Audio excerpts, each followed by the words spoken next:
el rey Darío constituyó 120 sátrapas durante su gobierno y puso sobre ellos a 3 gobernadores, a los cuales los sátrapas tenían que rendirles cuentas. Pues uno de estos gobernadores era Daniel. Y lo que sucedió aquí fue que el rey Darío puso a Daniel como el principal de todos ellos, porque el rey Darío se daba cuenta y reconocía que en Daniel moraba el Espíritu de Dios y que Daniel era una persona especial porque Dios estaba en él, porque Dios estaba con él, y lo puso como el principal de los gobernadores. Esto molestó obviamente a los sátrapas y a los gobernadores, le tuvieron celos y buscaban algún motivo, alguna circunstancia con la que pudieran decir o hallar alguna falla en el trabajo de Daniel como gobernador.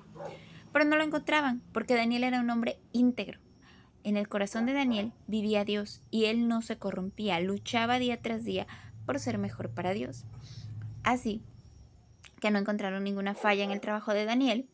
Y dijeron, no vamos a encontrar fallas en Daniel, no encontramos fallas en su trabajo, pero solamente la única manera es encontrar algo con respecto a la ley de su Dios, con respecto al Dios en el que él cree, a nuestro Dios.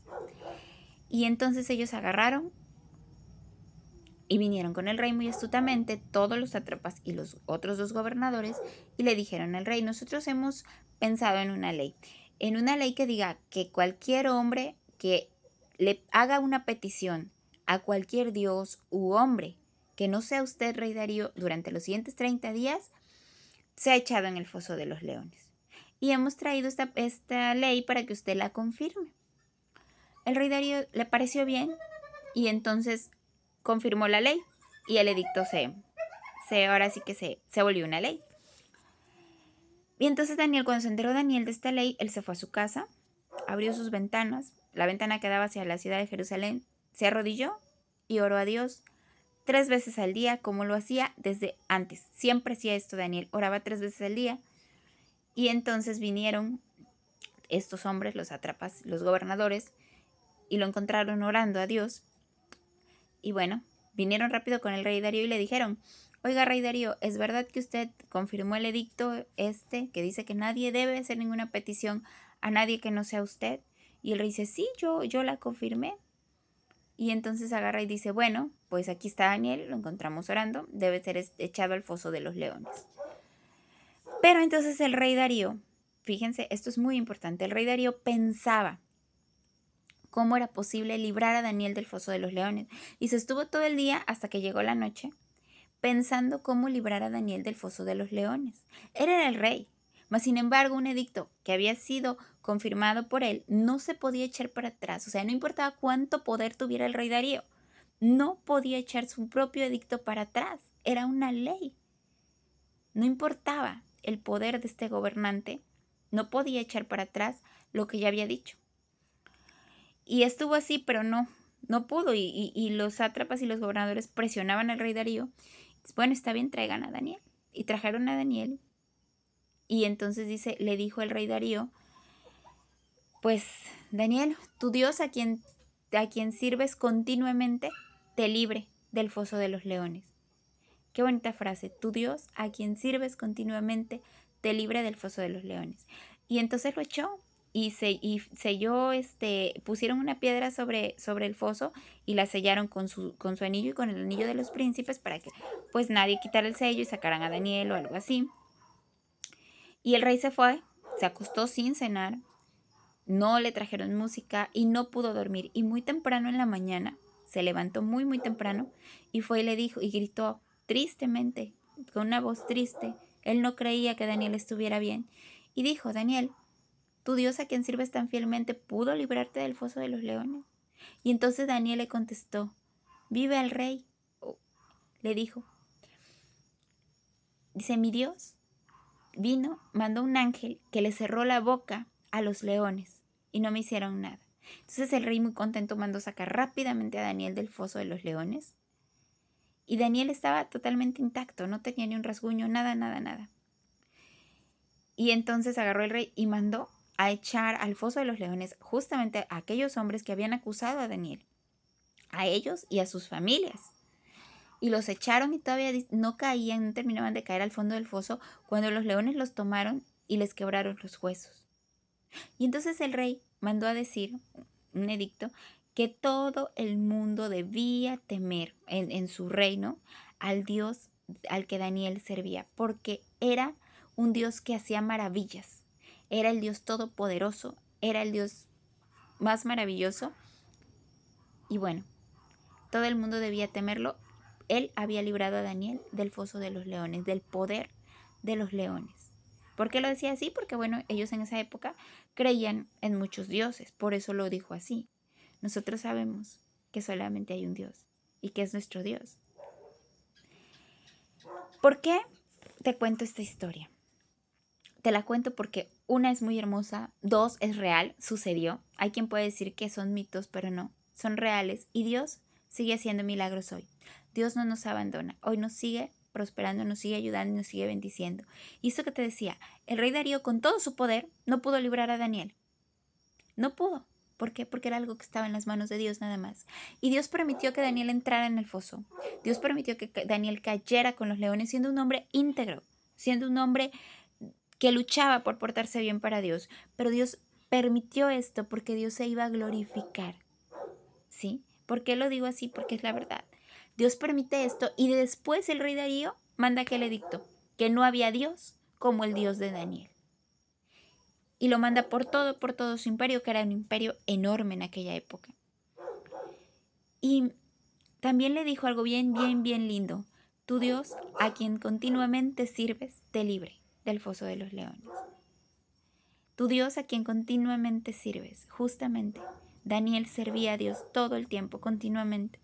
Por eso Dios estaba con Daniel. Dios nos ama a todos. Pero sabes una cosa, a veces nosotros nos mantenemos alejados de Él. Somos nosotros, no es Dios el que se va lejos, somos nosotros. Pero cuando una persona vive bajo la cobertura de Dios, cuando una persona vive para agradar a Dios, cuando una persona vive, se enamora de Dios. Si cuando una persona ama a Dios con todo su corazón, como lo hacía Daniel, le entrega su vida a Dios. Y a esa persona orar es un deleite, para esa persona ir a la iglesia es un deleite, para esa persona estar en la presencia de Dios es un deleite.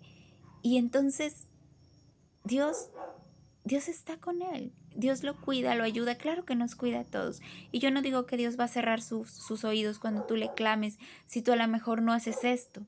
Pero ¿qué pasa cuando tienes una relación con Dios? Tienes la seguridad, porque esto es muy importante, de que Dios va a estar allí para ti.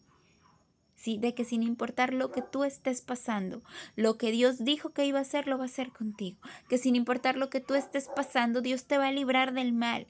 Que sin importar la situación difícil, triste, dura, Dios va a estar allí contigo y no te va a abandonar. Mucha gente cuando pasa por el desierto, cuando pasa por la prueba, se aleja de Dios porque dice, Dios mío, ¿por qué me abandonas? Pero Dios no te abandonó, está contigo en el desierto. Si permite las cosas es por algo, como lo hizo con Daniel. Dios quería glorificarse en la vida de Daniel. Dios quería estar allí para Daniel y demostrar su poder. Y Dios no iba a permitir que nada malo le sucediera a Daniel. Pero ¿qué pasa si nosotros al medio de la prueba nos alejamos? Entonces nos alejamos de Dios, ya no estamos bajo su cobertura, ya no estamos. Y Dios nos ama y sí nos dice, ven, vuelve, vuelve. Pero la prueba va a continuar. Y esa bendición que a lo mejor Dios iba a traer a nuestra vida quizá ya no venga. ¿Por qué? Porque nosotros fuimos los que decidimos alejarnos. Pero con Daniel no fue así. Decía el rey Darío que continuamente Daniel servía a Dios. Y Dios lo libró. Y Dios estuvo ahí para él en todo momento. Dios ya lo había enaltecido. ¿Por qué? Porque ya lo habían puesto como gobernador, como el principal gobernador. Dios siempre ha estado con Daniel en las buenas, porque lo puso en un lugar importante.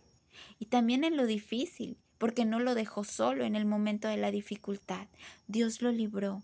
Y Dios te quiere librar, pero quiere que vengas a sus brazos de amor, pero quiere que le digas, Señor, te necesito, Señor, yo te amo. Pero no es de dientes para afuera, porque decir te amo no es sí, yo te amo. Decir te amo es una palabra muy fuerte. Cuando una persona ama a alguien, está dispuesta a dar todo por esa persona. Cuando una persona ama a Dios, está dispuesta a dar todo por Dios. Cuando una persona ama a Dios, no le niega nada a Dios. No dice ahorita yo no tengo tiempo, espérame. Es que no tengo tiempo. No, cuando una persona realmente ama a Dios, le dedica tiempo. Le dedica su espacio, le dedica su corazón, le dedica su vida. Nuestros pensamientos son, si esto va a ofender a Dios o si esto va a hacer sentir mal a Dios, mejor no lo hago. Esa es la realidad y eso es lo que pasaba con Daniel. Y Dios estaba con Daniel. No te sueltes de la mano de Dios. Deja que Dios te guíe, que Dios te lleve por su camino, que Dios te bendiga, porque te ama profundamente. Y como Él te ama profundamente, por eso quiere que tú vengas a Él, por eso quiere que tú lo ames. ¿Quién que ama a alguien no quiere ser amado por esa misma persona? Obviamente. ¿Quién que ama a alguien no quiere pasar tiempo con esa persona? ¿Quién que ama a alguien no quiere que esa persona se preocupe por uno? Así pasa con Dios. Nos ama tanto que Él también quiere que nosotros lo amemos a Él. Y te voy a decir otra cosa. Recuerda que si nosotros amamos a Dios es porque Él nos amó primero y no al revés. Dios nos amó primero y por eso nos eligió. Es muy importante lo que Dios ha hecho con nosotros. Es muy importante, es muy grande el que Él nos llame cada día y que Él se preocupe. Él siendo Dios se preocupa por ti y por mí. Y todos los días tiene el detalle de llamarnos. Hijo, ven, te amo. Hijo, ora. Hijo, vuelve a casa. Hijo, lee tu palabra. Hijo, pasa tiempo conmigo. Cuando Él es Dios, ¿Él qué necesidad tiene? Ninguna. Pero recuerda que te ama profundamente y por eso te trata así, con muchísimo, muchísimo amor. Dios te bendiga.